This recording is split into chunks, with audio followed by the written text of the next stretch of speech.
Os princípios da ação católica. Primeira parte.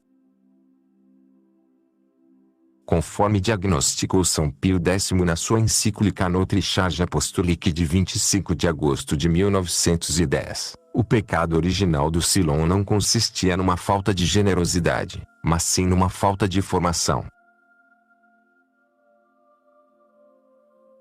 Esse fato é importante. M. Sanguinieri e seus adeptos foram católicos piedosos e zelosos. Infelizmente esse ardor foi desviado por uma cruel falta de conhecimento, e por se emanciparem da autoridade eclesiástica. É por isso que, antes de se lançar no campo da ação, poderíamos acrescentar que não somente antes, mas durante a ação. Porquanto, podemos nos formar, e depois, no ardor da ação, esquecer ao longo dos meses e anos a formação inicial. Assim se explicam muitas deserções e desvios progressivos. É indispensável instruir-se. Ademais, antes mesmo de buscar os princípios da ação católica, é importante conhecer a natureza da ação católica. Mas para aprender isso convém examinar o objetivo da ação católica.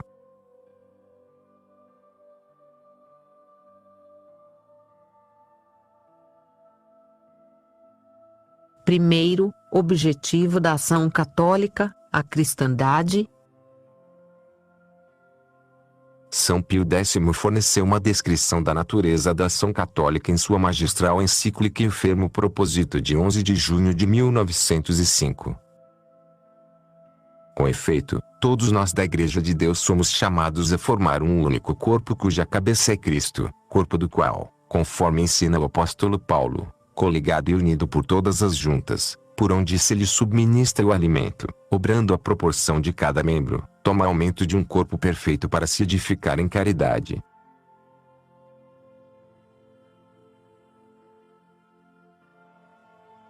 E assim nessa obra de edificação do corpo de Cristo. Nosso primeiro dever é o de ensinar, de indicar o método a seguir e os meios a se empregar, de advertir e de exortar paternalmente. É também dever de todos nossos caríssimos filhos ao redor do mundo ouvir nossos conselhos e de aplicá-los antes em si mesmos e cooperar eficazmente para que eles também sejam comunicados aos demais, cada um conforme a graça que recebeu de Deus, conforme seu estado e suas funções e conforme o zelo que inflamar em seu coração. Aqui nós queremos somente relembrar essas múltiplas obras de zelo para o bem da Igreja, da sociedade e dos indivíduos, comumente designadas pelo nome de ação católica, que, pela graça de Deus, florescem em todos os lugares.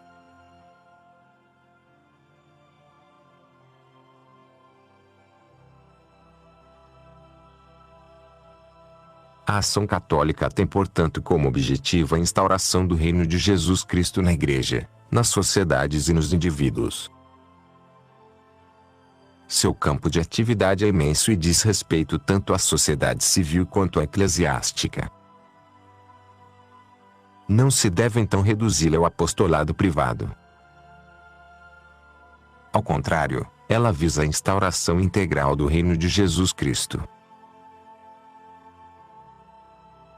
Pode-se resumir isso em uma palavra, e São Pio X fez em uma passagem célebre. O que se deve ter em vista é a restauração da cidade católica.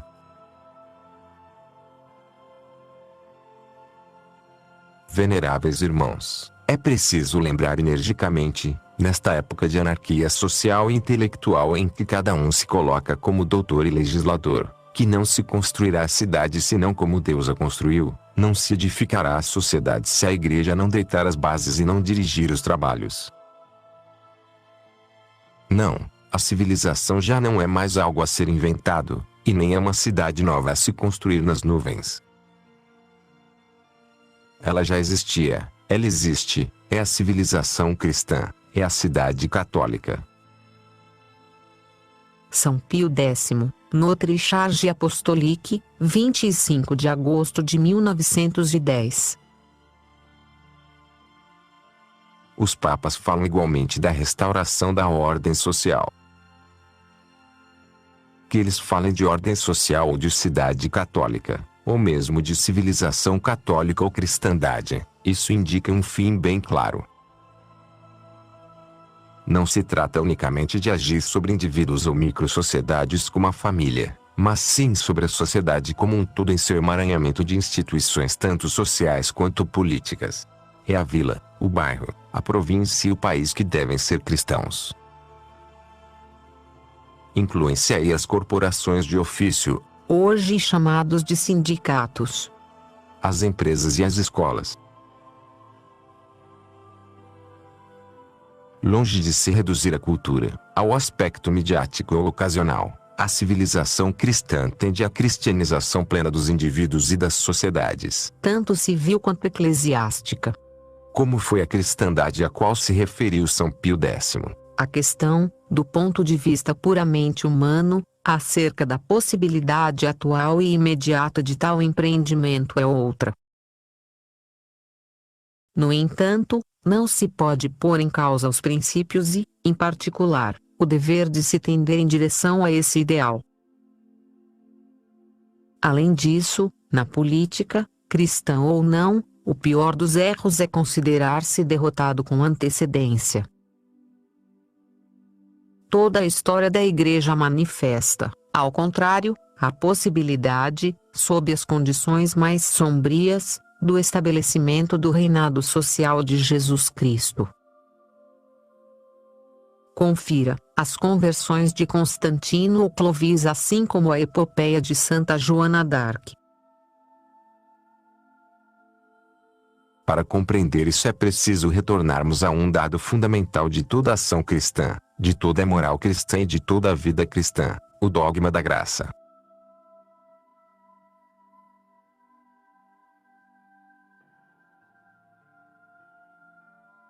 Segundo, princípios fundamentais.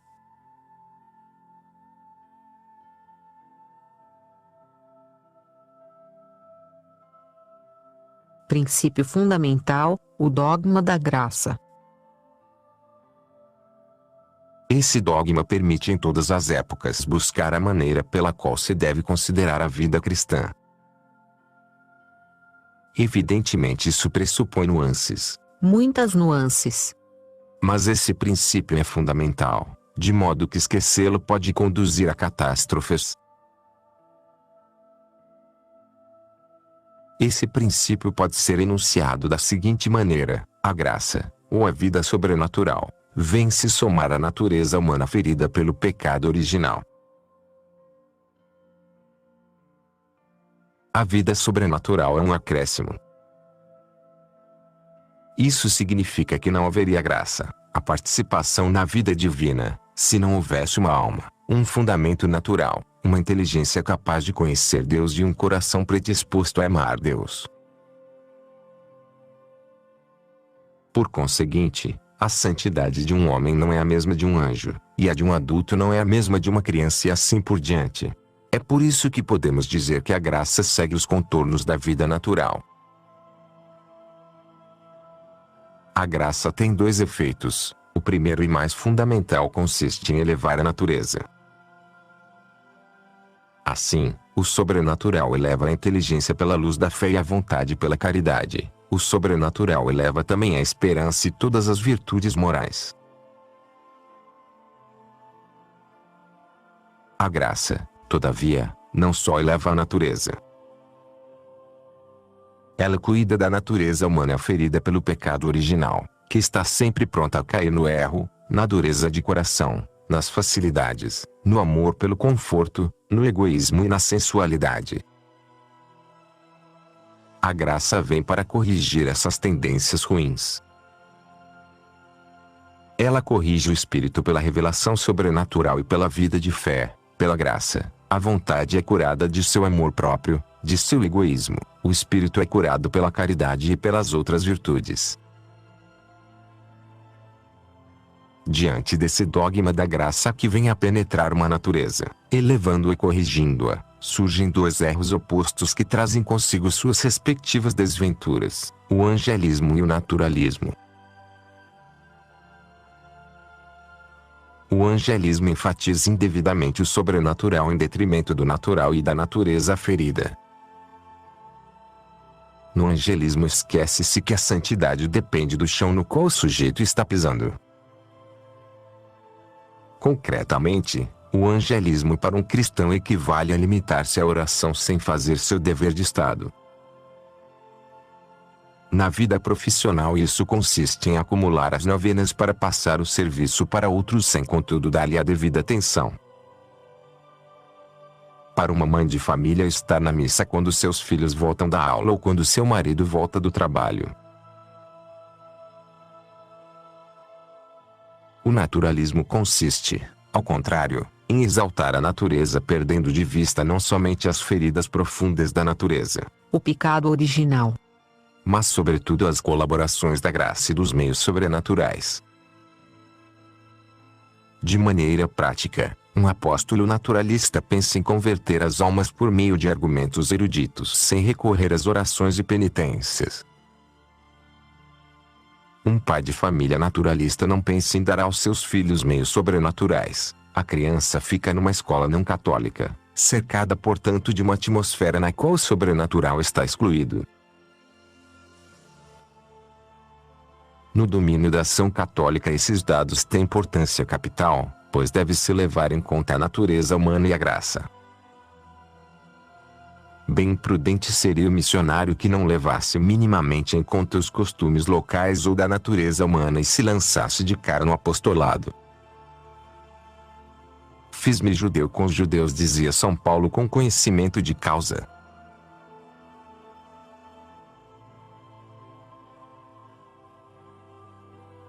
É precisamente isso que havia esquecido Marx Sangnier. Pecando pelo naturalismo, ele se enganou profundamente acerca da natureza humana e imaginou uma sociedade de iguais onde os então adultos teriam por força própria um comportamento responsável.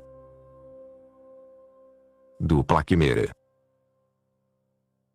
Sangnier esquecia por um lado a desigualdade natural dos homens como origem de uma necessária hierarquia social e política, e do outro esquecia a ferida do pecado original como origem do comportamento repreensível e irresponsável de muitos homens. São Pio X apontou erro: o Silon trabalha para estabelecer uma era de igualdade que, em virtude de si mesma, seria uma era mais justa. Assim, para o Silon, toda desigualdade de condição é uma injustiça.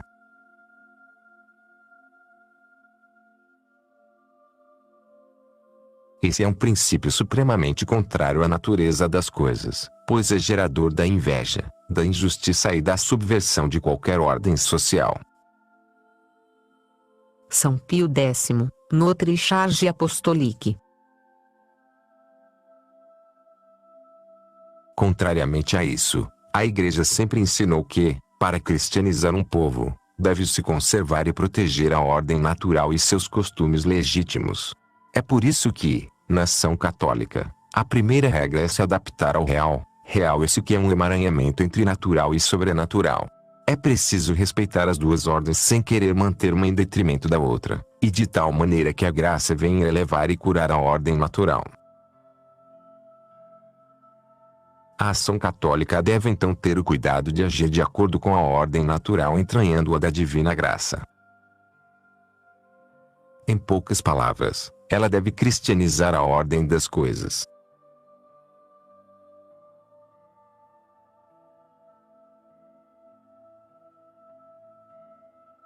Segundo princípio, a natureza social do homem. A primeira aplicação desse primeiro princípio consiste em tomar nota de um fato da natureza: o homem não é um ser isolado. Ele vive em sociedade e não alcança seu bem de maneira individual, mas sim de maneira coletiva, social e política. Deixado sozinho, mesmo na ordem natural, o homem é incapaz de chegar a seu bem especificamente humano, a virtude, considerada em seu duplo sentido de contemplação e integridade moral. Deixado sozinho, o homem é um selvagem. Sem ser educado por sua família e pela sociedade, o homem permanece um adolescente perpétuo dominado pelos seus instintos mais grosseiros. A realização integral do bem especificamente humano, observa la chance, é condicionada pela participação na unidade e na multiplicidade da coletividade. É então enquanto o homem que o indivíduo é sociável. Se ele não tivesse bens espirituais a buscar, a ele bastaria, como é o caso de muitas espécies de animais, viver em estado gregário.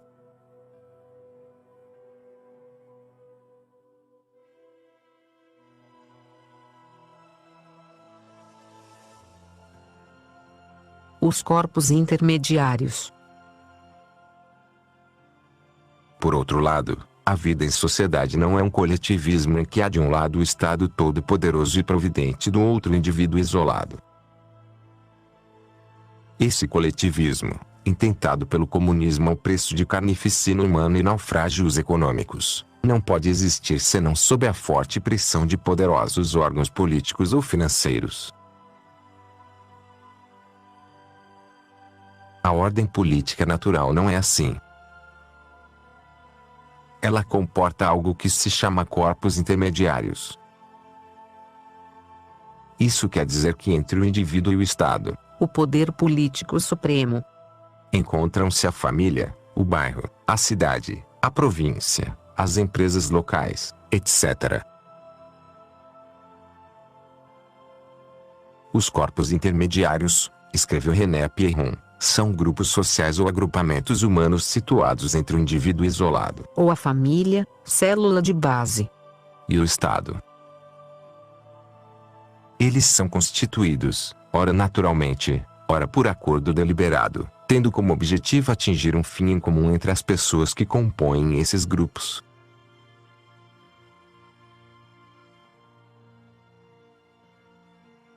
Michel Creuset diz em seguida, esses grupos são complementares uns aos outros. Local, grupo que se refere ao lugar de nascimento, de vida e de educação de uma pessoa, cidade, paróquia, comunidade.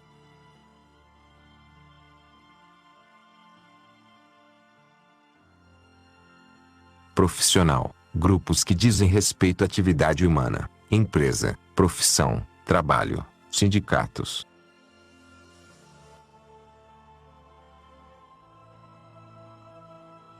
Cultural, escola, faculdade local, companhia de música.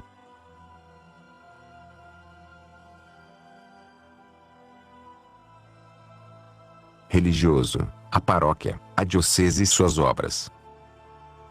Recreativo, grupos esportivos, turísticos, de lazer, de colecionadores, etc.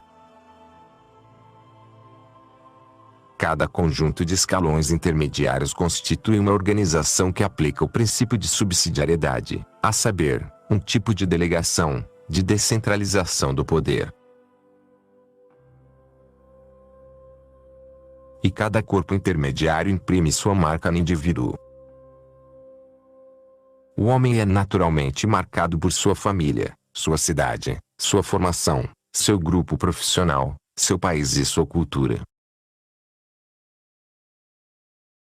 Por conseguinte, pretender cristianizar o homem separadamente das estruturas que estão presentes em sua vida é uma ilusão profunda.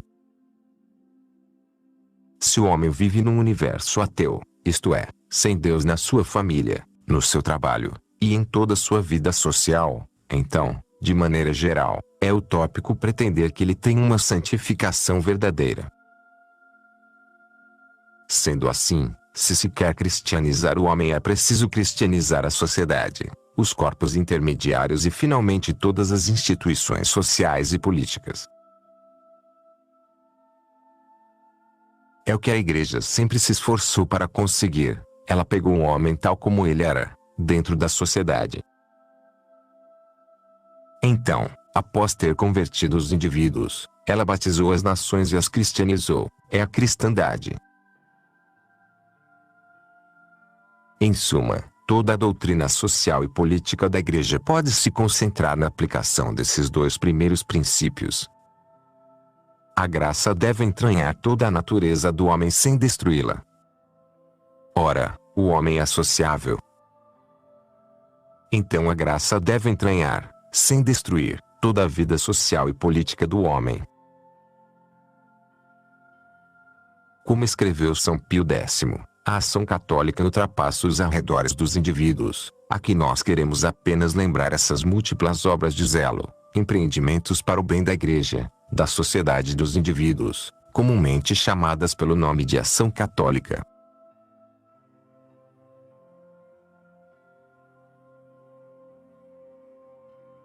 Infelizmente, os intelectuais pouco familiarizados com as realidades concretas. Jacques Maritain destacou-se muito por sua preocupação em estabelecer o reinado de Cristo não de forma política, mas cultural. Imaginam que não é necessário cristianizar as sociedades até em suas instituições políticas, e que basta que se obre no mundo da cultura e das ideias, que basta o falatório sobre o efêmeros, sobre o cultural, que basta falar com o mundo, mostrar-lhe as coisas e dialogar. Além da injúria feita aos direitos que Jesus Cristo tem de reinar sobre toda a realidade, tanto espiritual como temporal, essa ideologia com verniz de cristianismo despreza a realidade concreta de um homem necessariamente influenciado pelo meio em que vive.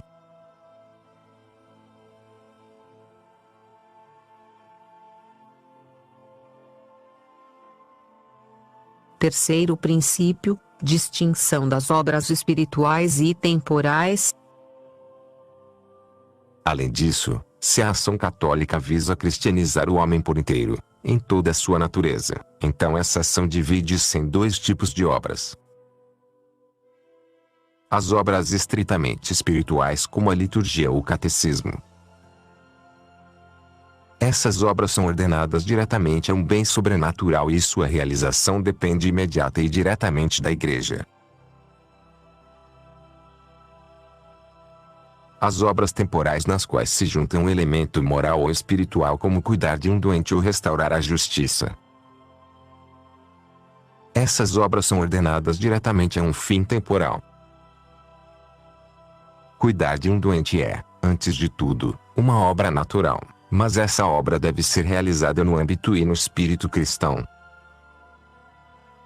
Essa necessidade se vê hoje com as questões levantadas pela obstinação terapêutica, pela eutanásia e pela pesquisa embrionária. Esse domínio temporal depende diretamente das autoridades civis e indiretamente das autoridades eclesiásticas, de modo que as autoridades leigas devem obedecer às regras estabelecidas pela Igreja no que diz respeito à fé e moral. Com efeito, segundo São Pio X, o domínio moral é o domínio próprio da Igreja. São Pio X, Notre Charge Apostolique. Ademais, conforme sublinhou São Pio X, a verdadeira civilização não pode existir senão sobre bases moralmente saudáveis. Portanto, a verdadeira civilização cristã não pode existir sem a Igreja.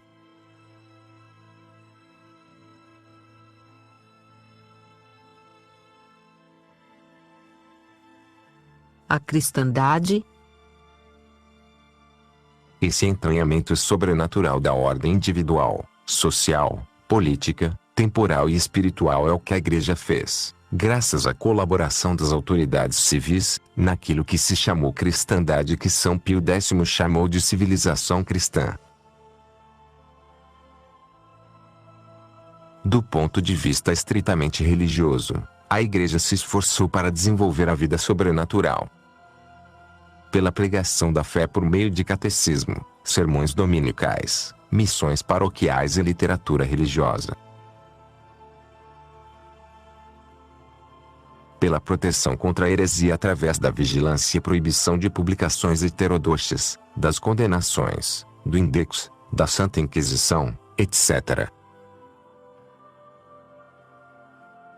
Pelo culto, a missa em cada cidade, o ofício divino cantado e todas as diversas orações.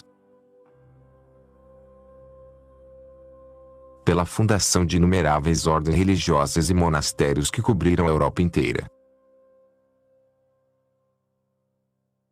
pela instauração de uma rede de paróquias que trazem a toda a população o socorro cotidiano e familiar da Igreja.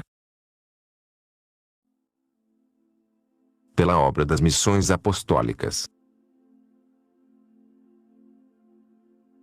Pela fundação de terceiras ordens, que são afiliadas às ordens religiosas. Do ponto de vista temporal, a cristandade não aboliu a natureza. Ela não suprimiu a família, nem as cidades, províncias ou estados, nem o trabalho, nem as classes sociais, nem o poder político, nem a guerra, nem a educação e nem a cultura. Longe de suprimi-las, a cristandade impregnou-as da divina graça. A família, a Igreja fortificou-a trazendo-lhe uma indissolubilidade mais firme, abençoando-a e honrando a mulher e mãe de família cristã, especialmente pelo culto à Virgem Maria.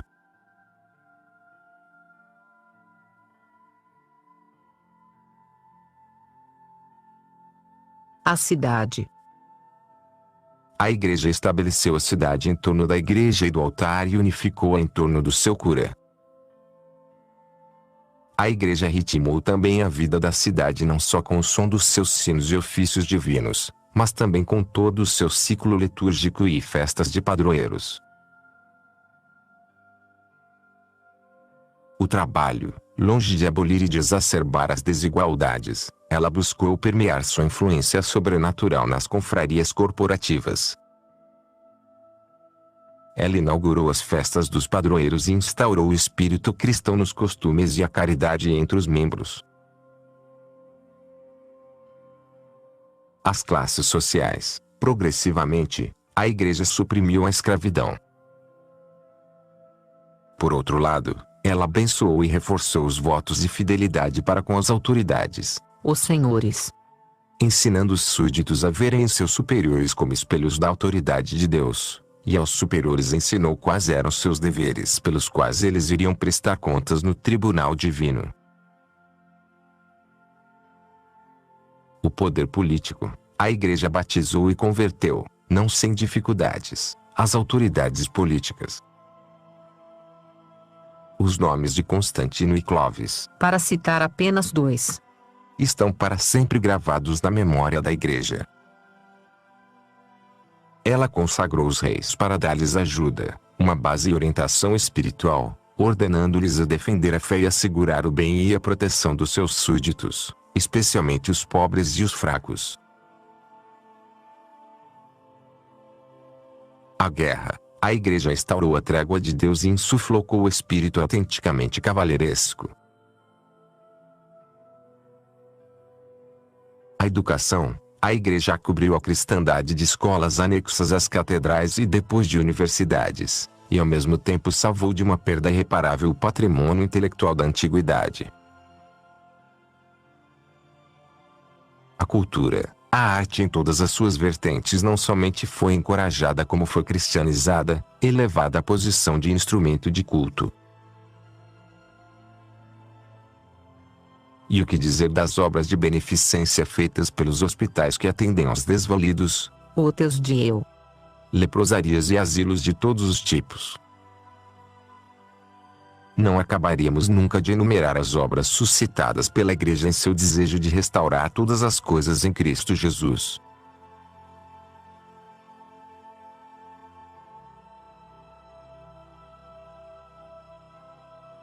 Cristianizar as estruturas. Dessa enumeração nos é imposta uma conclusão. A Igreja fundou e cristianizou as estruturas a fim de melhor cristianizar os indivíduos. Na ordem propriamente espiritual, a Igreja fundou as estruturas, ela sempre teve essa preocupação.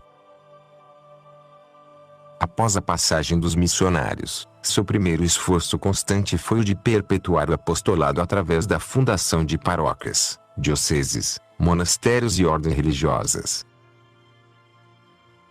Por exemplo, São Bento não teria difundido tanto sua ordem e não continuaria a difundi-la se não tivesse estabelecido estruturas e uma regra. Ele perenizou sua obra por meio de uma regra. Na ordem temporal, a Igreja suscita e cristianiza as estruturas.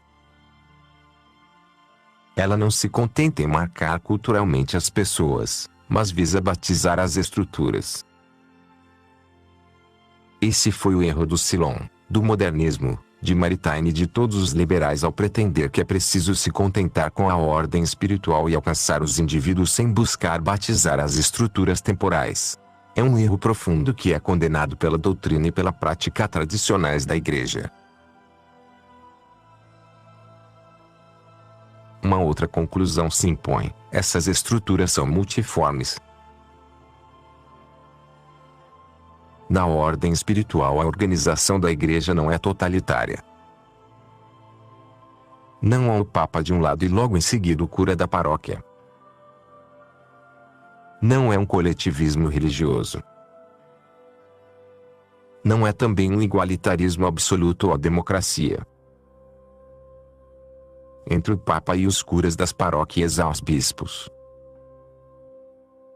E em cada diocese há paróquias e obras diocesanas diversas, múltiplas, mais ou menos independentes umas das outras ou independentes das paróquias, as quais são da competência dos bispos ou pelo menos de Roma pelas obras nacionais. Arquiconfrarias. Sem esquecer os religiosos e religiosas que respondem diretamente ao bispo ou ao papa. Na ordem temporal, a Igreja visa cristianizar os corpos intermediários, cidades e corporações, quando elas são ameaçadas, protegê-las. Assim como na antiguidade era o papel dos defensores das cidades que tinham os bispos ameaçados pelos invasores bárbaros. E quando elas são destruídas, reconstruí-las. A ação católica dos homens do século XXI consiste então em buscar e proteger a cristianização das estruturas, dos corpos intermediários existentes e em recriar os corpos intermediários onde eles não existirem. Entretanto, antes de prosseguirmos e expor os meios para alcançar isso, é preciso fornecer dois outros princípios essenciais da ação católica: as relações que todas as obras da ação católica devem ter com a autoridade eclesiástica e o caráter confessional dessas obras. Isto é, se elas devem confessar absolutamente a fé católica.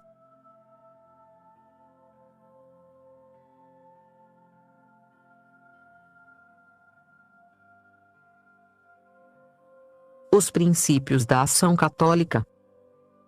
Segunda parte. No artigo anterior foram evocados os objetivos assim como os três princípios da ação católica tais como o magistério nos deu em seus ensinamentos. O objetivo da ação católica é contribuir para a instauração do reino de Jesus Cristo nos indivíduos, nas famílias e nas sociedades. Esses três primeiros princípios. Para ser mais preciso, o magistério fornece esses princípios sem estabelecer explicitamente sua ordem e sua articulação. Da ação católica são os seguintes. A ação católica deve se adaptar à ordem natural e impregná-la da graça. Em poucas palavras, ela deve cristianizar a ordem das coisas. Sendo a natureza do homem sociável, a ação católica deve impregnar sem destruir toda a vida social e política do homem, ou seja, cristianizar os corpos intermediários e, finalmente, todas as instituições sociais e políticas. Sendo dupla a natureza das obras humanas, temporal e espiritual, os princípios da ação católica variam de acordo com esses dois modos. E esses princípios engendram outros. Quarto princípio: a ação católica deve estar submissa à autoridade eclesiástica. Se a ação católica visa instaurar o reinado de Nosso Senhor na ordem puramente espiritual ou temporal, sua ação é eminentemente sobrenatural e diz respeito à ordem da graça. Ora, o que diz respeito à ordem da graça diz respeito à autoridade eclesiástica. Por conseguinte, a obediência condiciona o sucesso do apostolado, conforme ensina Pio XII. essa estreita colaboração do lacato ao apostolado hierárquico, em uma inteligente e alegre obediência em relação aos chefes espirituais que o Espírito Santo colocou para reger a Igreja de Deus, é a garantia de sucessos sobrenaturais divinamente prometidos aos mensageiros do Evangelho.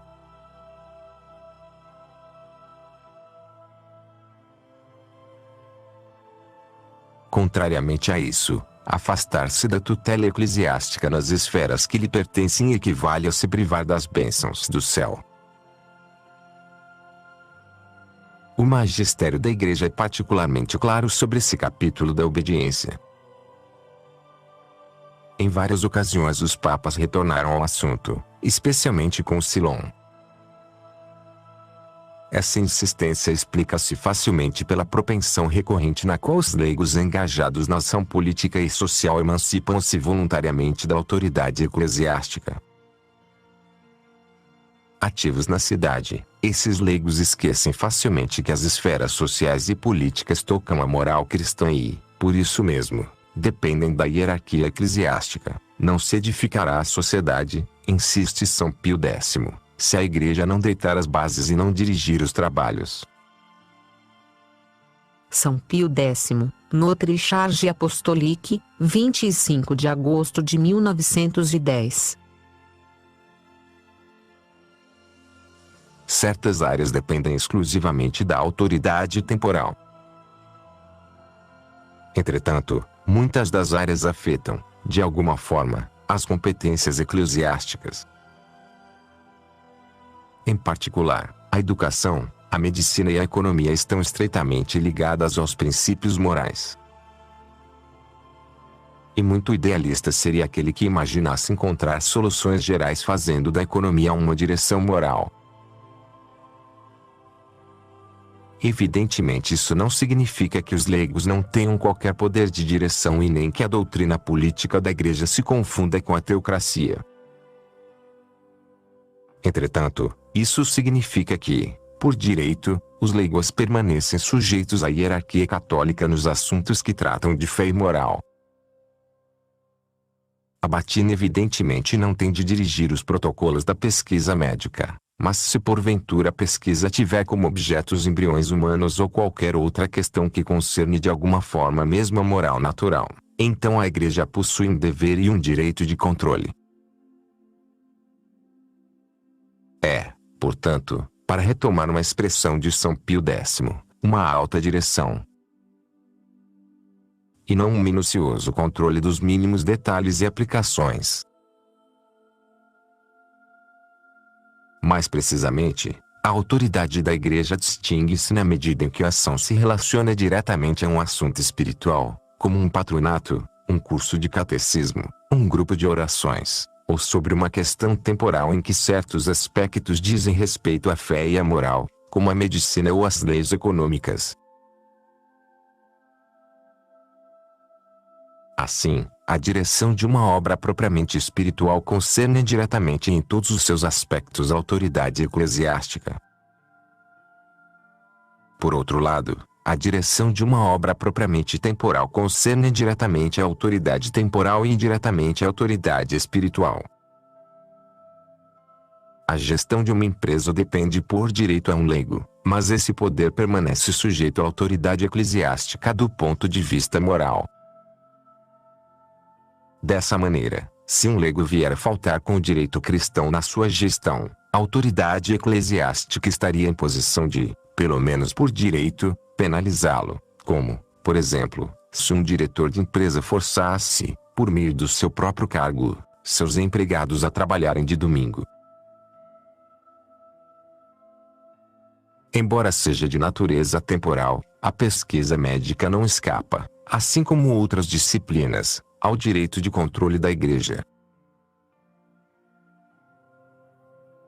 Colocados esses princípios, podemos medir a amplitude e a extensão dos poderes da Igreja na cidade, na medida em que a ação católica visa cristianizar as estruturas e os indivíduos, ela tende a um objetivo tanto espiritual como temporal.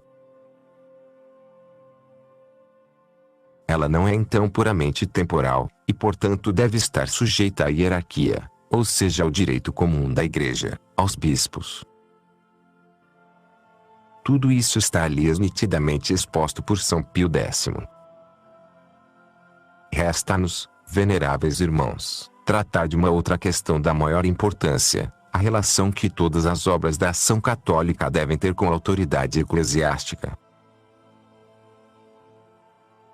Se considerar bem as doutrinas que nós desenvolvemos na primeira parte da nossa encíclica, concluir-se-á facilmente que todas as obras que vêm diretamente ao encontro do ministério espiritual e pastoral da Igreja, e que por conseguinte se propõem um fim religioso, visam diretamente o bem das almas e devem em todos os seus detalhes estarem subordinadas à autoridade da Igreja e, portanto, igualmente à autoridade dos bispos, que foram estabelecidos pelo Espírito Santo para governar a Igreja de Deus nas dioceses em que lhes foram confiados.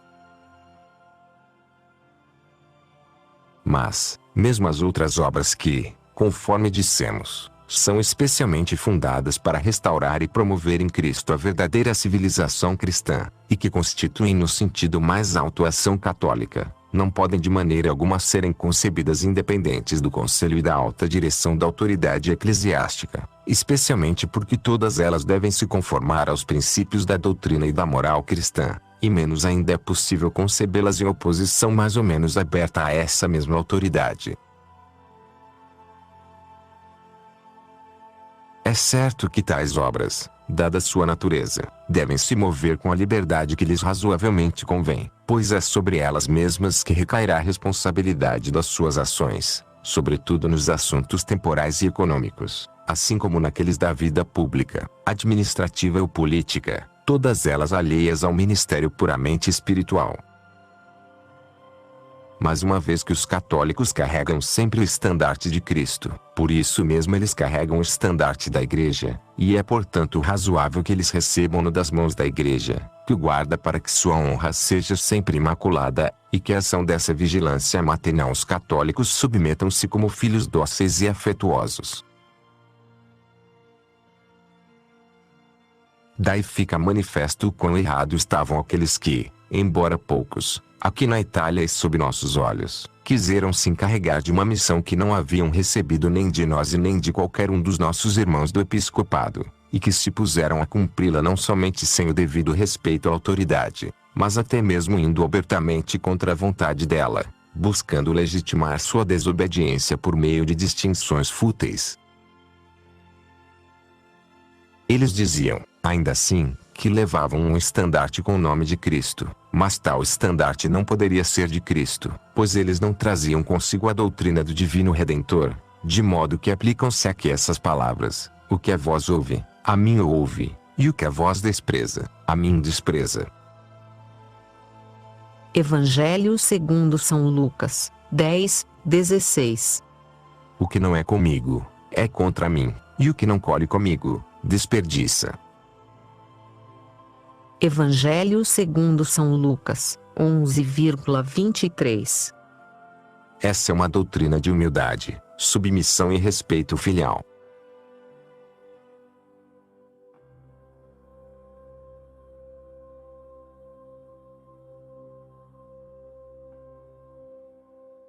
Quinto princípio: a ação católica deve ser confessional.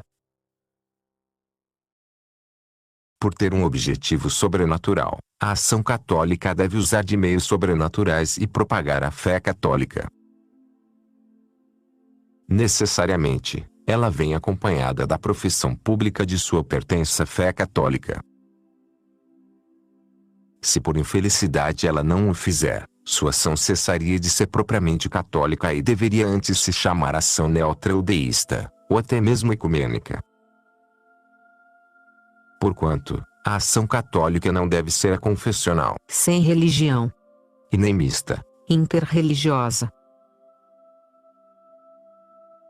Uma outra razão que conduz ao mesmo princípio: o católico deve evitar na medida do possível tudo aquilo que coloque em perigo sua fé ou a profissão pública da sua fé. É por isso que o católico deve evitar atuar em terrenos estreitamente ligados à fé ou à moral com os acatólicos. Santo Tomás de Aquino observou muito justamente: assim, certos estão de tal modo firmes na fé, que se pode esperar, da sua convivência com os infiéis, que antes os convertam do que percam a fé. por onde não se lhes deve proibir comuniquem-se com os infiéis, pagãos ou judeus, que ainda não receberam a fé, e sobretudo urgindo a necessidade. Aos que porém forem simples e fracos na fé, cuja subversão possa provavelmente temer-se, se lhes deve proibir comunicar com os infiéis, e sobretudo para que não venham a ter com eles grande familiaridade ou com eles comuniquem, sem necessidade.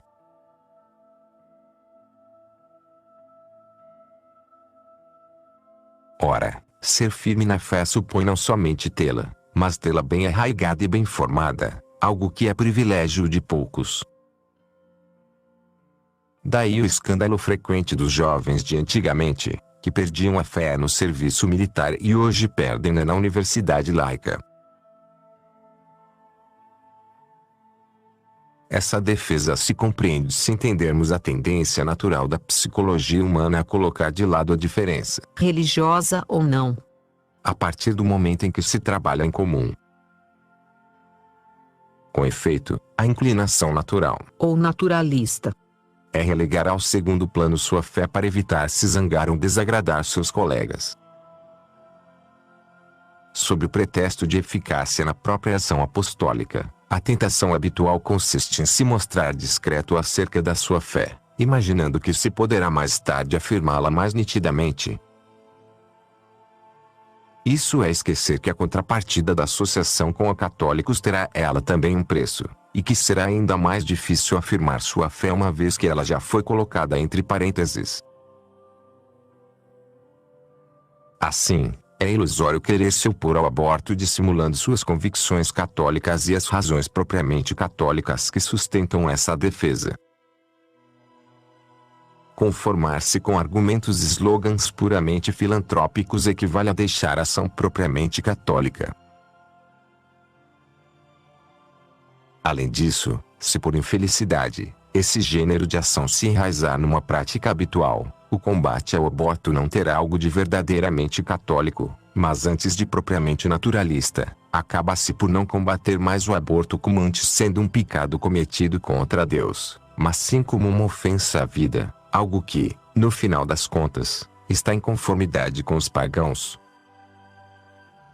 O perigo dessas colaborações, escreveu Monsenhor Lefebvre, reside na necessidade de dever ocultar os propósitos católicos que nos fazem agir e, assim, de dar a impressão que nossos propósitos são puramente naturais e humanos. Isso já é praticamente alinhar nossos propósitos de ação aos propósitos acatólicos.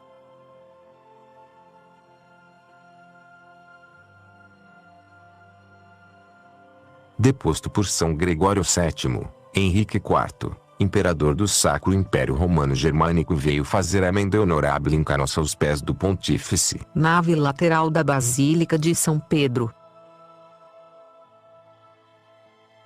Uma ação comum pode entretanto ser empreendida excepcionalmente com os acatólicos, seguindo condições bem precisas, conforme resumiu Monsenhor Lefebvre. Nessa colaboração é preciso que nossos propósitos estejam claramente afirmados, e por conseguinte que o objetivo a alcançar seja especificado, e em geral breve, não necessitando contatos prolongados, que perturbem a afirmação da fé. Senão, isso constituiria um ecumenismo prático inadmissível entre católicos e escandalosos.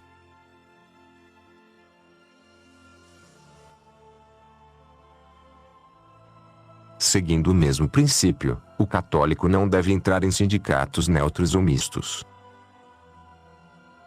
Ele não deve ter ação católica, ou seja, com objetivo ou contato religioso, com os acatólicos. No fundo, essa chamada a uma ação propriamente católica corresponde a uma tentação persistente dos homens de ação, abandonar os meios sobrenaturais em prol das ações exclusivamente naturais. Isso equivale a contradizer frontalmente o objetivo da ação católica, que consiste precisamente em cristianizar a ordem natural. Ainda falta saber como escolher os meios adequados, naturais e sobrenaturais, para aplicar esses 5 princípios da ação católica.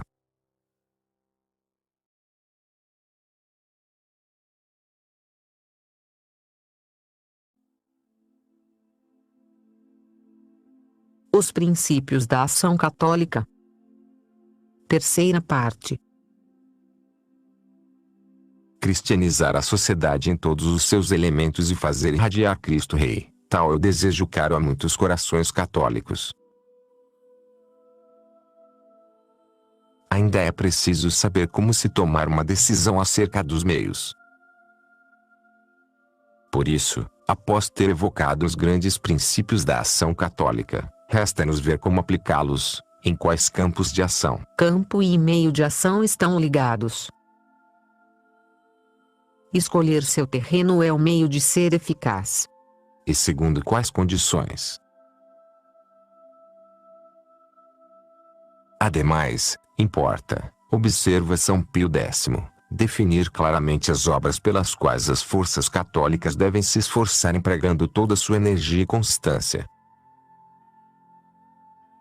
Essas obras devem ser de uma tão evidente importância, responder de tal maneira aos desejos da sociedade atual, adaptar-se tão bem aos interesses morais e materiais, sobretudo os do povo e das classes mais pobres, que, enquanto instiga nos promotores da ação católica a melhor atividade para obter os resultados importantes e certos que se devem esperar dessas obras, elas sejam também facilmente compreendidas e alegremente bem-vindas por todos. São Pio X, e o fermo propósito.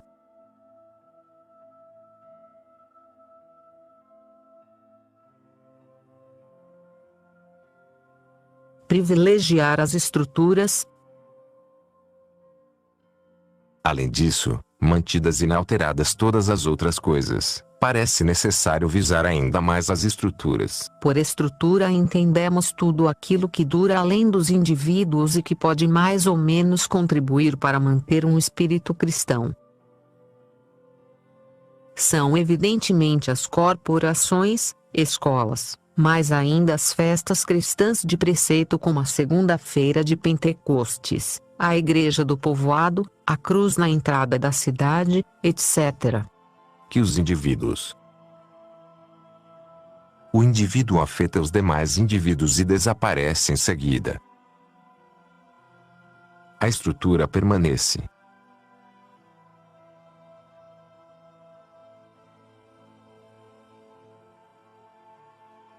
Privilegiar as estruturas já existentes. Essa atenção às instituições é dupla. Por um lado, ela visa dar novamente um respiro às estruturas existentes, isto é, dar um verdadeiro espírito cristão. Por outro lado, ela visa fundar novas estruturas. Esse apostolado pode então se ordenar em duas palavras: conservar e desenvolver. Antes de fazer melhor do que aquilo que existe, convém antes fazer bem aquilo que existe. Também vale mais proteger e desenvolver as obras existentes. Infelizmente, esse princípio é frequentemente esquecido. Seduzido por uma ideia que lhe parece genial, o apóstolo se lança de cabeça numa obra que aos seus olhos parece indispensável: uma nova confraria, um novo círculo, um grupo de oração em torno de uma devoção esquecida há muito e que lhe parece imperativo ressuscitar. Um velho cura, cansado da multidão de obras que dispersavam seu rebanho, anunciava corajosamente a quem lhe pedia para fundar uma nova confraria, que ele já pertencia por batismo à confraria dos 10 mandamentos, os quais já tinham grande necessidade de ser defendidos e protegidos. Na ação católica, assim como em tudo, é preciso desconfiar da tentação que tem aparência de bem. Com efeito, frequentemente é preferível apoiar o que já existe. Além disso, é um meio certo de evitar apego a uma obra pessoal e todos os inconvenientes humanos que ela traz consigo. Num segundo momento, após ter desenvolvido uma obra suficientemente madura, é preciso expandir. A ação católica pode conter assim 4 partes: defender o bem, a verdade, uma boa obra, etc. Trata-se aqui tanto de proteger uma boa obra quanto evitar a propagação do mal. Essa defesa é multiforme: impedir que se estenda o trabalho até domingo, lutar contra as amostras de pornografia, opor-se à destruição da igreja da vizinhança, participar de conferências contraditórias. Em março de 2010, o cardeal Vintitrois convidou um rabino para falar na catedral. Um grupo de fiéis alegremente interveio recitando o rosário cantado e, por isso mesmo, obrigou o rabino a se retirar para a sacristia. Ou petições como as que Leão XIII encorajou. É preciso usar a ação, as petições, colocar tudo em ação na medida do possível, nos limites da lei, e não descansar enquanto que não nos for restaurada, e não apenas em aparência, essa liberdade da Santa Sé na Itália.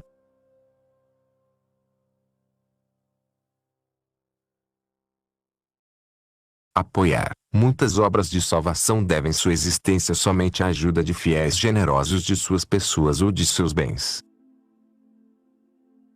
Nos absurdos anos que se seguiram após o concílio, muitos padres fiéis à tradição tiveram a boa graça da ajuda de fiéis que não se contentavam em se servir e doavam de si mesmos.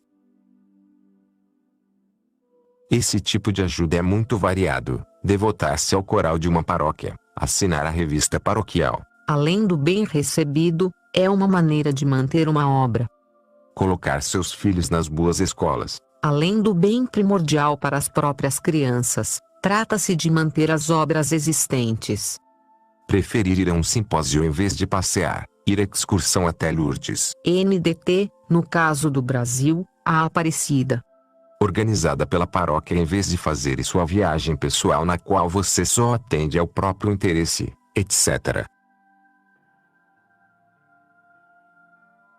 Ampliar. Após ter apoiado ou mantido obras, é preciso reforçá-las e melhorá-las.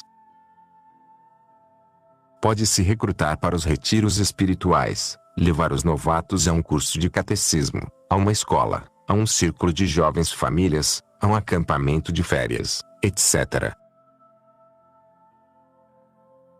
Fundar, enfim, após ter ampliado suficientemente, convém difundir por meio da fundação de novas estruturas, um curso de catecismo. Uma jovem mãe de família, recentemente chegada na tradição, teve a feliz iniciativa de fazer um curso de catecismo para as crianças em sua casa. E o sucesso teve à altura do seu esforço. Sobre esse assunto, ver os encorajamentos de São Pio X. Uma escola, um grupo de estudos, um círculo de tradição ou um grupo de terço numa nova capela.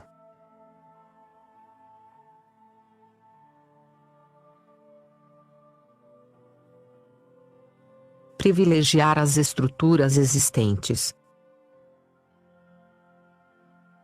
Além disso, é mais oportuno privilegiar as estruturas naturais e primordiais. O senso prático e o espírito sobrenatural de Monsenhor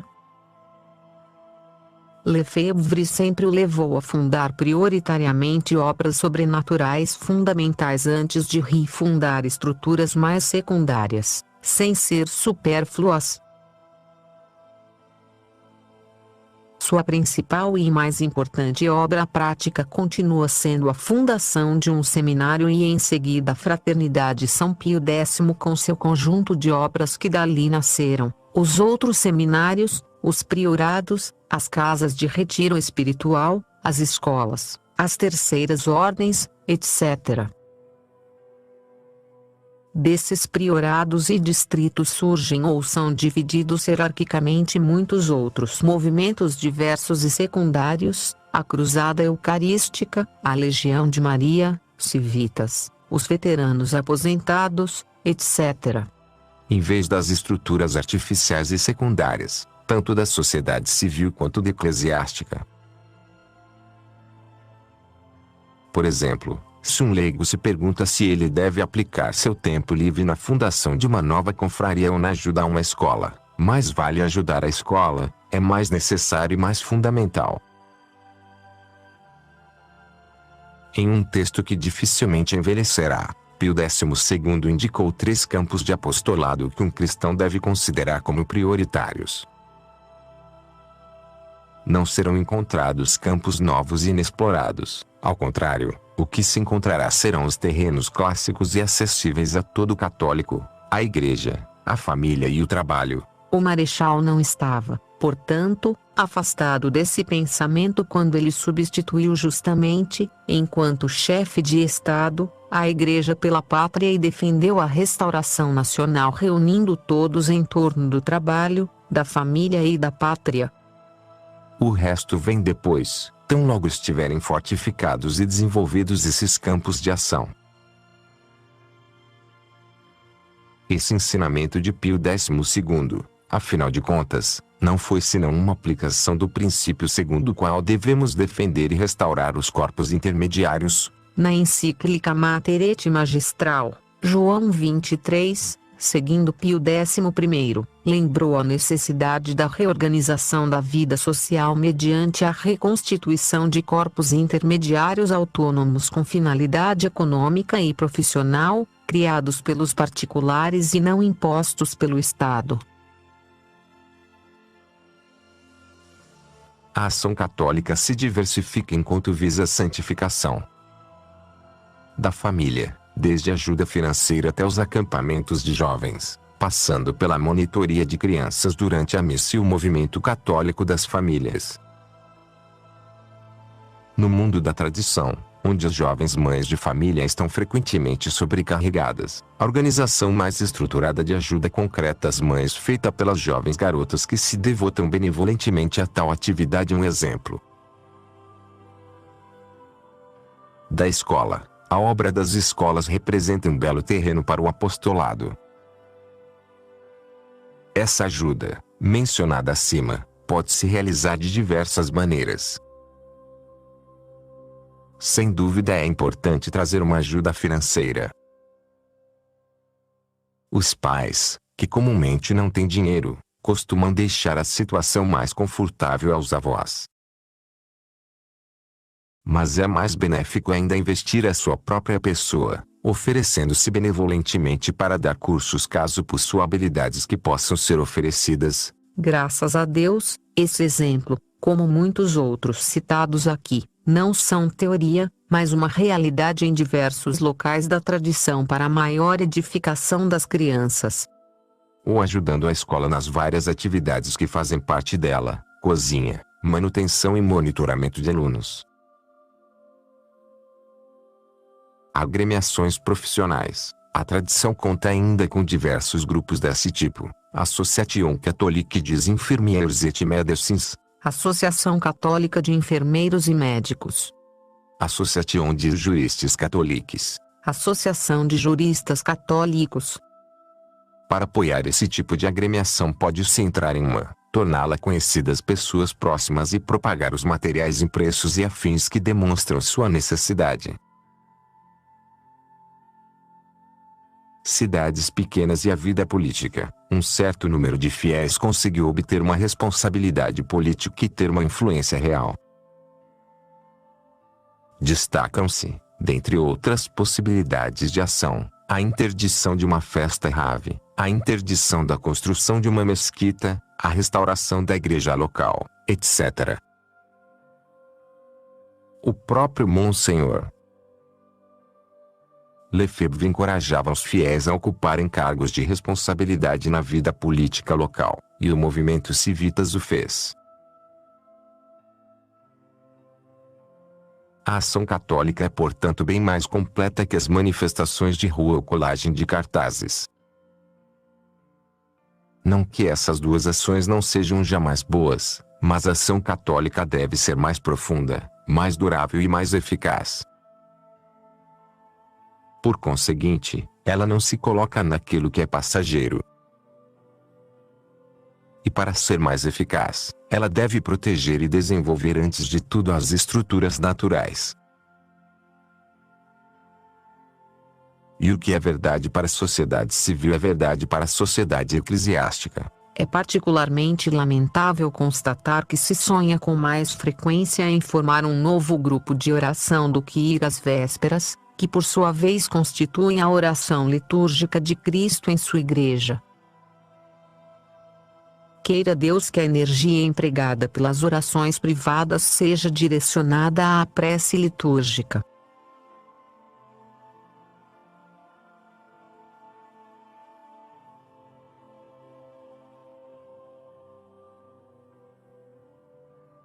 Privilegiar os objetivos próximos. Na mesma linha de ideias de um apostolado que privilegia os meios naturais, convém antes se ocupar de objetivos ao nosso alcance em vez de se comprometer com um objetivo de grande envergadura ou afastado do nosso campo de ação. Infelizmente, por conta da intervenção midiática, há uma tendência a se entusiasmar por uma obra longínqua, a se apredar das vítimas cuja ajuda não nos é possível. Ora, a teologia moral é clara: nós devemos amar e ajudar nosso próximo, ou seja, aquele que é mais próximo de nós, próximos pela fé, pelos laços de sangue, pela nacionalidade, etc.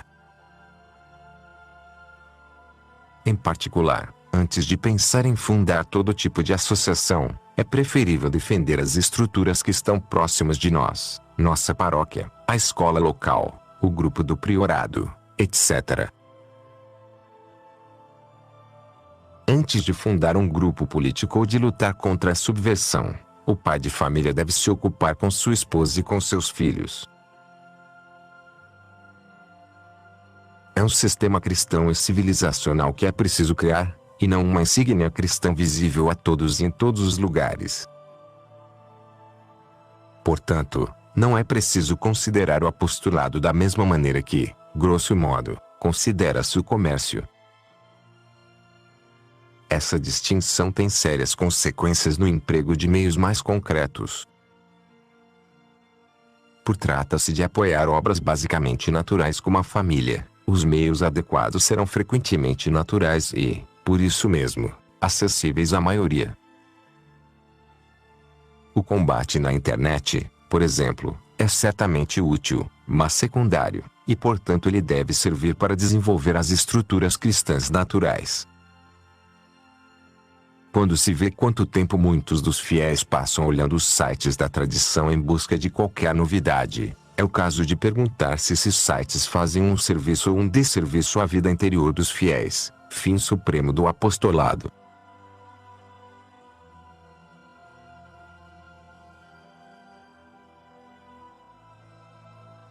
Os meios artificiais.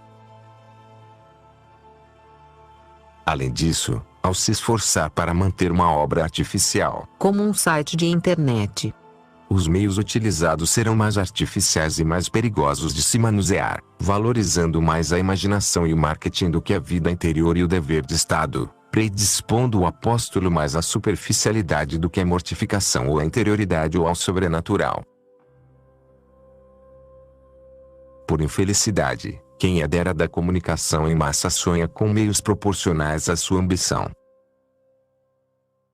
Sonha-se com meios artificiais e fáceis, grande manifestação, grande público, mailing, programas de rádio, televisão ou internet. São meios artificiais cujos resultados são frequentemente escassos.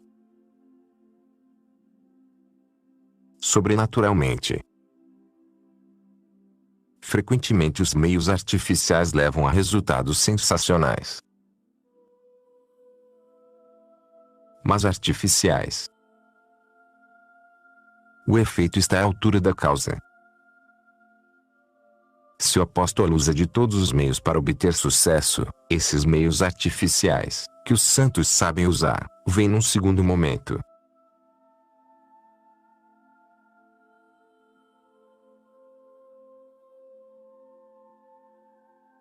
Manifestação ou confissão pública. Um desses meios artificiais restantes é a manifestação pública com seus slogans tais como aquelas manifestações que se vê passar na capital todos os dias. Essa manifestação de caráter escandaloso deve ser absolutamente distinta de uma manifestação de confissão pública de fé, como é uma procissão do Santíssimo Sacramento. Tal confusão seria funesta tanto num sentido como no outro. Uma procissão é uma ação que decorre naturalmente e estruturalmente da fé católica. Não há nada de artificial no próprio conceito de uma procissão ou de um desfile, pois é natural ao homem e ao cristão manifestar publicamente aquilo que ele louva, ou mesmo aquilo que reprova. Um desfile militar, uma procissão do Santíssimo Sacramento, uma festa local com seus desfiles inocentes são obras que decorrem da natureza social do homem. Uma procissão em honra à Virgem Maria é tudo, menos um meio artificial de apostolado, mesmo se uma procissão vir a ser algo que vise o aspecto quantitativo ou sensacional. Em contrapartida, esses qualificativos, artificialidade, o aspecto quantitativo e sensacional, adequam-se naturalmente à manifestação pública criada na democracia moderna, porquanto ela é uma caricatura da natureza sociável do homem, na qual uma trupe instigada pela fúria berra insultos com tal desordem, que não se pode nem mais falar em desfile. Noutros casos, a manifestação parece um passeio de classe para adultos no qual as pessoas soltam balões e, desta maneira, acreditam estar servindo uma causa. Nossa época usa e abusa das manifestações. Ademais, estas se integram perfeitamente ao sistema democrático. A democracia tem como fundamento oficial a multidão faz as leis. Além disso, num sistema democrático, a manifestação de massa serve de válvula de escape. Como nos dias do Carnaval de Veneza em que um manifestante que gritou sem parar para seus governantes após ter se vestido com uma camiseta adequada à situação, isso mostra o quanto o homem moderno precisa sempre se cobrir com um disfarce. Voltou a se acalmar por ter então se manifestado diante de todos. Ele protestou publicamente o tanto que pôde e desfrutou da satisfação de ter ao menos defendido aquilo que lhe é caro. O apóstolo reluta em usar esse meios. Se ele usa, é a contragosto, e só após ter constatado que, nas circunstâncias presentes, esse meio ficou como único utilizável, um pouco como a greve justa na qual as condições de legitimidade são tão severas quanto raras. Em termos de eficácia, raramente compensa. Bem mais vantajosos são os campos de influência e direção. E, novamente, trata-se de privilegiar a qualidade de ação e não a multidão de ativos.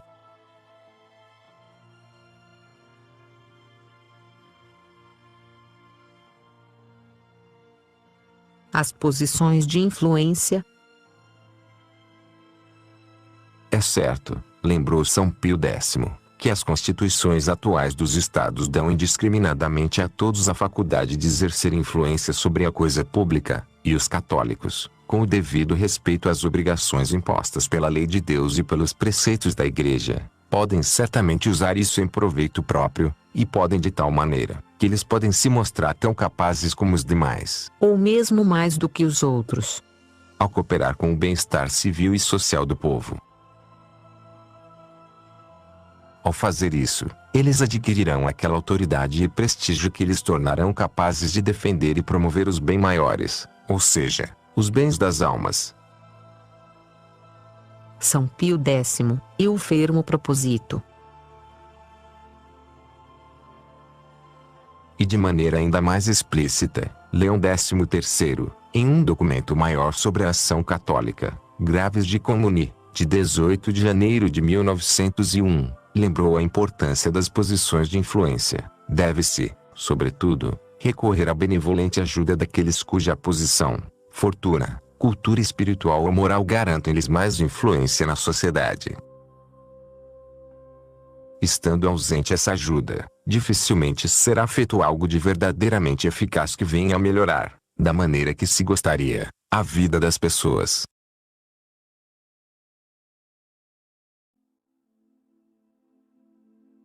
Além disso, são diversos os postos de influência no seio da sociedade civil. Eis alguns exemplos. O padre. Pode parecer surpreendente colocá-lo aqui.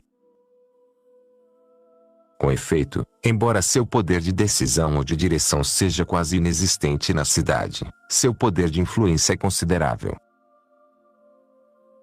Evidentemente não é ele quem vai dirigir o funcionamento de um empreendimento. Mas ao exercer sua influência sacerdotal tanto sobre os diretores quanto sobre os empregados, ele espalha-a sobre a empresa. Pela pregação no púlpito, no confessionário, no catecismo, na direção espiritual, por meio da escrita ou das conferências, ou antecipadamente na formação escolar, ele exerce uma influência real, invejada pelos inimigos de todo aquele que é cristão. O jornalista, a mídia. Neste caso também, seu papel de decisão é quase nulo. Todavia, seu poder de influência, sobretudo num mundo dominado pela opinião pública, é extremamente forte. O professor. Ele insufla um espírito, uma maneira de julgar, de pensar e, portanto, de agir. O ofício de professor, embora difícil de se exercer nos dias de hoje, permanece um dos mais belos e mais úteis no que diz respeito à obra civilizatória. O médico, o advogado, em suma, o notável. A influência do médico é conhecida, curando os corpos. É raro que ele não venha a desempenhar qualquer papel sobre as almas. Ademais, o notável, seja qual for, permanece uma referência. Se o médico, o advogado ou o tabelião vão à missa tradicional e têm uma família numerosa com filhos bem criados, eles tornam-se referência e acabam ficando conhecidos em seu círculo pessoal, em seu segmento profissional e em sua clientela. Esse papel de influência é muito importante, especialmente por ele não necessitar de um grande número de pessoas e nem a possessão de uma autoridade efetiva. No jargão moderno, estamos falando de lobbying. Este termo é frequentemente entendido num sentido subversivo, embora não seja necessariamente o caso. Pelo menos não para os católicos.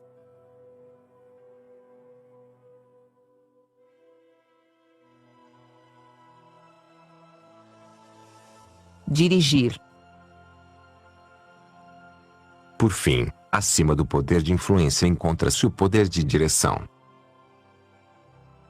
O diretor de uma empresa, o chefe de uma equipe médica num hospital, um oficial superior e o enfermeiro-chefe, todos têm grande importância.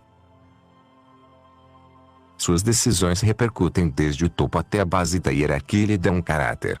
É o superior que insufla caráter na hierarquia ou deixa que outro lá se instaure. Pode-se atenuar os efeitos de uma má direção ou melhorar ainda mais os efeitos de uma boa, substituí-la, jamais. O que é conhecido na esfera profissional, Pontualidade e competência. é também verdadeiro no domínio moral. Alguns exemplos concretos surgem: que um diretor não admita anedotas picantes ou hostis à religião por parte de seus colaboradores não é indiferente ao caráter do conjunto. A bondade e a justiça dos princípios cristãos, ressalta São Pio X, a reta moral que professam os católicos, seu inteiro desinteresse por aquilo que lhe é pessoal, a franqueza e a sinceridade com aqueles que buscam unicamente a verdade, o sólido, o supremo bem dos outros, enfim, sua evidente aptidão para servir os verdadeiros interesses econômicos do povo, tudo isso não pode deixar de causar impressão sobre o espírito e sobre o coração. São Pio X, e o fermo proposito. Além disso, e mesmo que a ideia seja rejeitada, o chefe representa sempre um pai e um modelo. Ademais, ele pode se permitir certos conselhos ou admoestações que um outro não poderia. Novamente, não é portanto uma questão estatística ou de números. Como dizia Santo Afonso de Ligório, se eu conseguisse ganhar um rei, teria feito mais pela causa de Deus do que se tivesse pregado em centenas ou milhares de missões. É uma questão de mérito e de prática concreta da vida cristã na vida profissional, especialmente através da competência. A consequência apostólica é nítida. É preciso ser ambicioso para influenciar e dirigir. Não é um orgulho disfarçado, é, ao contrário, uma caridade cristã bem esclarecida que é antípoda da pusilanimidade fácil e cômoda que camufla a preguiça e a indiferença ao bem comum da cristandade. Não é preciso nem dizer que essa ação apostólica pressupõe que o apóstolo atenda certas condições.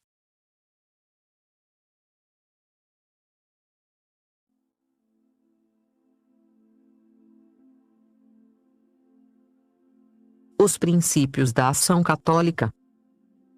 Quarta parte.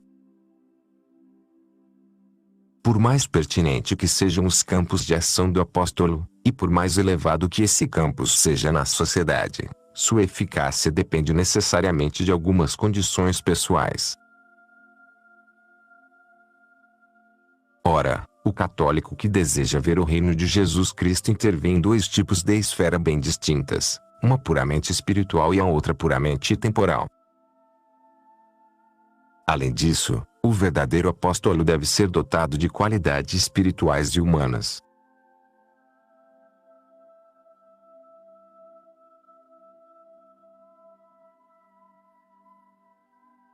Meios sobrenaturais.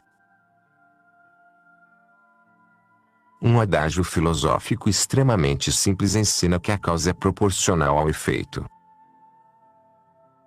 Se o apóstolo pretende fazer uma obra sobrenatural, ele mesmo deve ser profundamente sobrenatural. Caso contrário, sua ação será humana e o fruto humano. Se o apóstolo quer obter um fruto bem profundo e durável, ele mesmo deve ter uma vida interior profunda.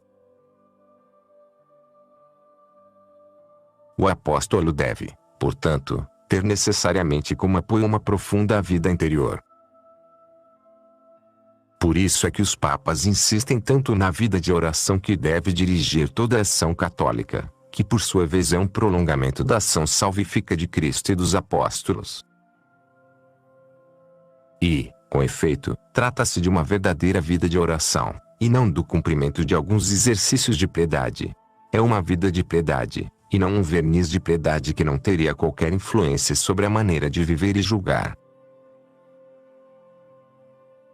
Essa vida de oração deve igualmente ser acompanhada de uma vida de fé sólida e instruída. E a formação doutrinal deve também ter uma importância de primeira ordem. Enfim, o apóstolo não deve poupar-se de um verdadeiro espírito de sacrifício. Conforme escreveu São Pio X, antes de tudo, é preciso estar profundamente convencido de que o instrumento é inútil se ele não é apropriado ao trabalho que se quer executar. Conforme o que foi evidenciado acima, a ação católica, na medida em que se propõe a restaurar todas as coisas em Cristo, constitui um verdadeiro apostolado para a honra e glória do próprio Cristo. Para bem cumpri-lo é preciso que se tenha graça divina e que o apóstolo só a receba se estiver unido a Cristo. Somente quando tivermos formado em nós Jesus Cristo é que podemos mais facilmente trazê-lo às famílias e à sociedade.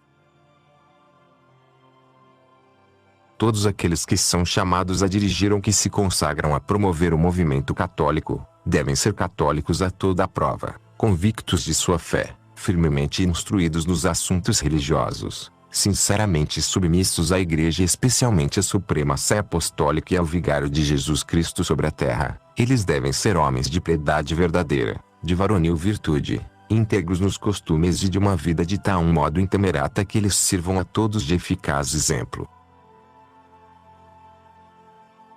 Se a alma ainda não está preparada, não só será difícil promover o bem aos demais, mas será quase impossível agir com retidão de intenção e faltar-lhe-ão as forças para suportar com perseverança os problemas que surgem com todo o apostolado, as calúnias dos adversários, a frieza e pouca ajuda até mesmo dos homens bons, e finalmente às vezes os ciúmes dos amigos e dos companheiros de luta. Sem dúvida perdoável, dada a fraqueza da natureza humana, mas muito danoso e causador de discórdias, de ofensas e querelas intestinas.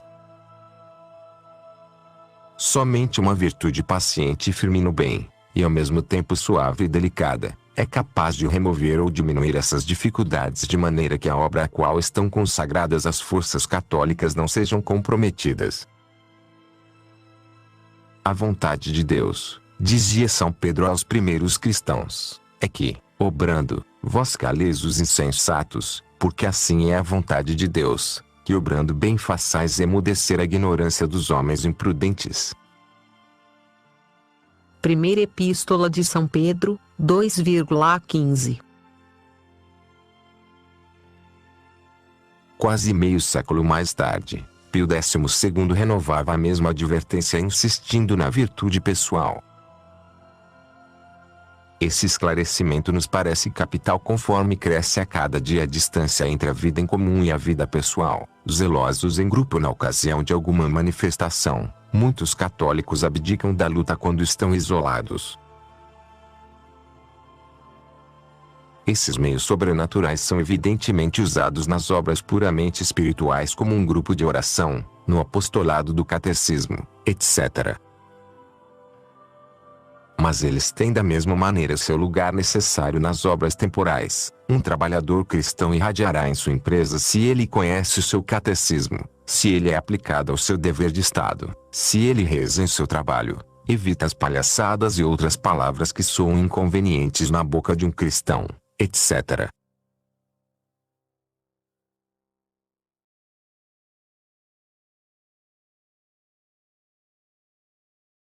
Qualidades naturais.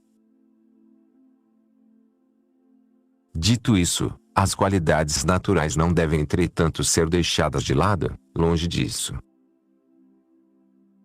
Seria um sonhador o apóstolo que negligenciasse suas reuniões de apostolado ou de ação sob o pretexto de que ele oferece seu apostolado à providência. Seria cair num angelismo bem afastado do espírito do cristianismo. Esses meios naturais são os seguintes: a organização metódica, ou mesmo científica, a competência, o espírito de equipe, a polidez e a pontualidade. Em suma, esses meios são aqueles que têm todo o espírito sério que se lança num empreendimento.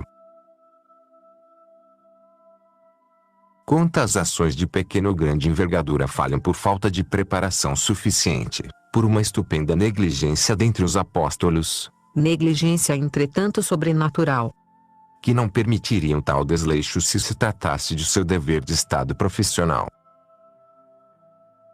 Pense nas equipes de um movimento de juventude que parte de noite para uma sessão de amostra de cartazes. Eles recitaram antes seu rosário, mas não pensaram em trazer consigo a cola, em ter um plano direcionado àquele segmento visado e discutem entre si sobre preferências supérfluas. E eis que eles se surpreendem com o pouco sucesso do empreendimento. A imprecisão, a improvisação e o amadorismo devem ser banidos se tem alguma ambição de sucesso. Como em todas as coisas naturais e sobrenaturais, a negligência não pode jamais produzir frutos. Para que a ação católica seja eficaz em todos os aspectos, advertiu São Pio X, não basta que ela seja proporcionada às necessidades sociais atuais, convém antes que ela se faça valer por todos os meios práticos que lhe fornecem hoje o progresso dos estudos sociais e econômicos, as experiências já realizadas em outros lugares, as condições da sociedade civil e a própria vida pública dos estados.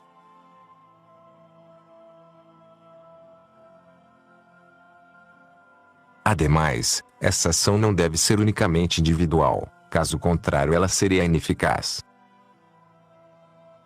Ela deve ser dirigida ao cerne das organizações estruturadas e hierarquizadas.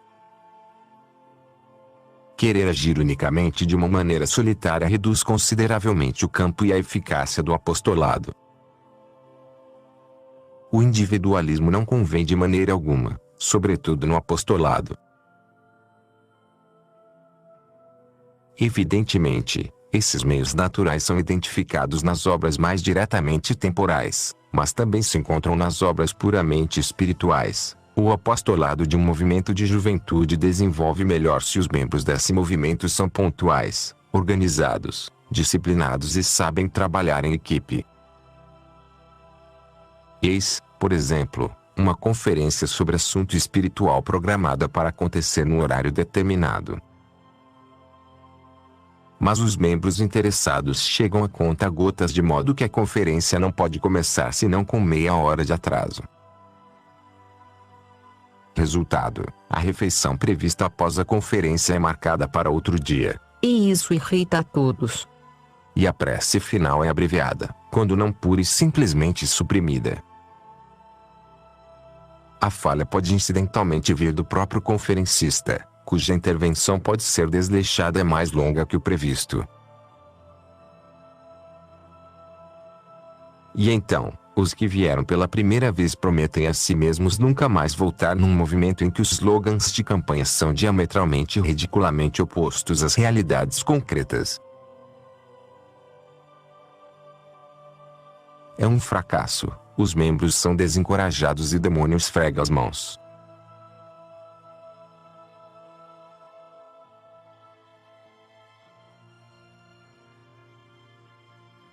A necessidade de uma elite. Em outros termos, a ação católica requer um espírito de perfeição antípoda ao espírito do mundo, do espírito de facilidade e do diletantismo. Se o católico quer se envolver em uma ação de qualquer extensão, então que ele se envolva com coragem e perseverança, munido de todas as qualidades que preparam as vitórias do futuro. Na ordem sobrenatural, somente os santos, as almas verdadeiramente naturais, fazem as coisas avançarem e convertem as almas. Os 12 apóstolos converteram o mundo. Hoje, quantos milhões de católicos há? Eles fazem a igreja avançar. Na ordem natural só os espíritos judiciosos, metódicos, organizados e audaciosos obtêm sucesso. Nessa esfera, a competência, o método, o esprit de finesse, Espírito de perspicácia.